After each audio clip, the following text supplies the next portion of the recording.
Hello everyone, I'm Dr. Stephanie Bain and I'm the AVID liaison here at Texas A&M University-Kingsville, or TAMUK as we like to call it. AVID stands for Advancement via Individual Determination, and in 2019 we became the first four-year higher ed institution to be named an AVID National Demonstration Site. Our Center for Student Success was built on a circle of care model which encompasses academic collegiate enhancement, professional development, academic advising, first-year seminar, the Writing Center, peer mentoring and tutoring, and a starfish alert system. This video is going to showcase just a few of the ways we utilize high-impact practices in our everyday lives interacting with our students. Stay tuned.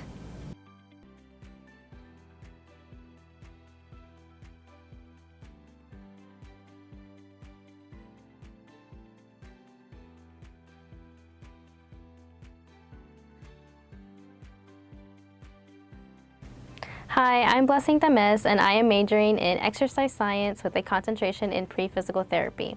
I am currently a senior here at Texas A&M University-Kingsville, and I am a tutor for the Center of Student Success. I tutor kinesiology, and we include topics such as exercise physiology, exercise testing and prescription, and chronic disease and disability. Hi Melissa, it's Blessing. How are you doing today? Hi, good. How are you? I'm doing great. So what is it you're wanting to go over today? Well, I've been having some trouble understanding substrate utilization in class. Okay, well, to start off, we'll define what a substrate is. Prior to every tutoring session, students are asked to fill out an intake form. This helps the tutor get a baseline of the expectations that the student would like for this session, as well as what their trouble area is. Substrate utilization, do you have any guesses as to what that may be? I think it's exercise intensity and exercise duration. Yes, good job. So for this session, we'll focus on how exercise intensity influences what fuel source we'll be using and why we are going to be using that fuel source. So before we move on, can you define what substrate utilization is for me? It's the fuel source we depend on to create ATP during exercise. Go.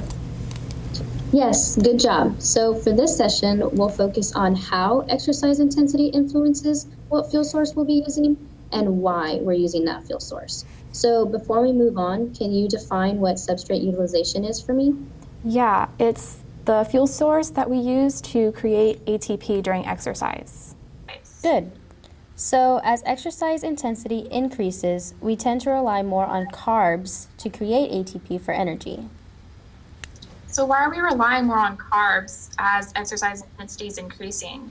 Well, there are three reasons we use carbs, and we'll go over each one separately. So the first one is because the rate of glycolysis is much faster than the rate of the oxidative system.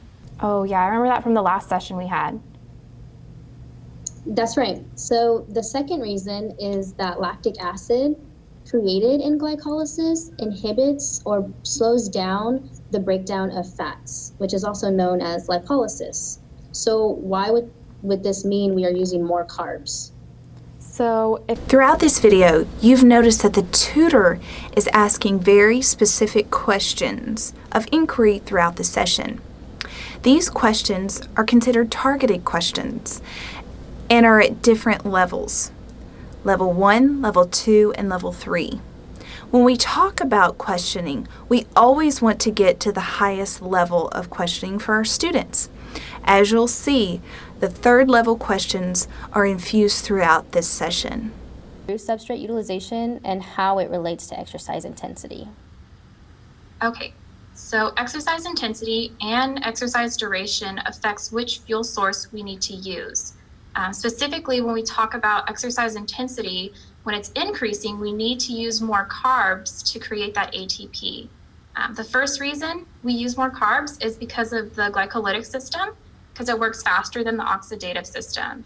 The second reason is when lactic acid is forming in our body, it stops our body to break down fats, or the ability.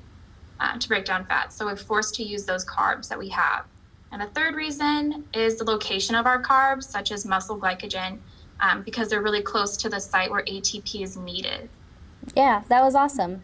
So just keep reviewing what we went over today, and next time we can talk about how exercise duration can affect substrate utilization. If you don't have any more questions for me, I will see you next time. Okay, thank you. Bye. Bye. Thank you so much for watching our video today. You can check out additional Center for Student Success videos on our YouTube webpage. Stay tuned.